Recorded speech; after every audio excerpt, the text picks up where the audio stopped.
மட்டர் பாலக் பன்னீர் rice எப்படி பண்ணலான்னு பார்க்கலாமா? ஃபஸ்ட்டு பாலக்கீரையை நல்லா பொடியாக கட் பண்ணிவிட்டு தண்ணியில் நல்லா 3 to 4 டைம்ஸ் வந்து வாஷ் பண்ணி எடுத்துக்கோங்க. அதில் இருக்கிற மண்ணெல்லாம் போனதுக்கப்புறமா அதுக்கப்புறம் க்ரீன் சில்லிஸ் வந்து உங்கள் காரத்துக்கு ஏற்ற மாதிரி வந்து நீங்கள் யூஸ் பண்ணிக்கோங்க. நான் இங்கே 3 பச்சை மிளகா வந்து எடுத்து நறுக்கியிருக்கேன்.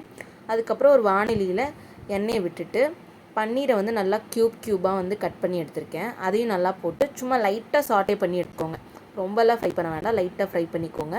அதிலே வந்து ஜீரகம், அதுக்கப்புறமா நம்ம பொடியாக நறுக்கின பச்சை மிளகாவும் அதுக்கப்புறம் கீரையும் வந்து நீங்கள் வந்து ஆட் பண்ணிக்கோங்க. போட்டுட்டு நல்லா வதக்கிக்கோங்க.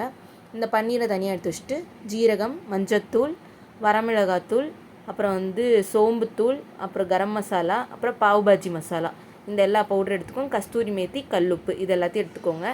உங்களோட இஷ்டம் தான், என்ன மசாலா வேணால் போடலாம் ஃப்ளேவருக்கு.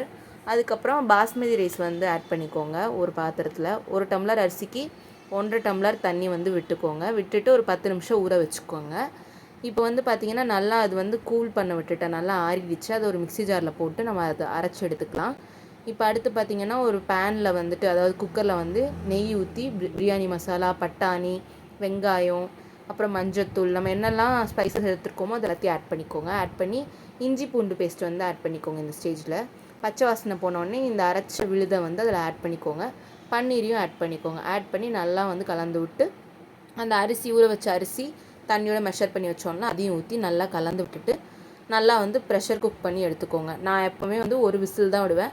சம்டைம்ஸ் குழந்தைங்க சாப்பிட்ற மாதிரி இருந்தால் 2 விசில் விட்டுப்பேன் நான். பாஸ்மதி ரைஸ் பாருங்கள் எவ்வளோ நல்லா ஜூஸியாக சூப்பராக வந்து ரெடி ஆகிடுச்சுன்னு.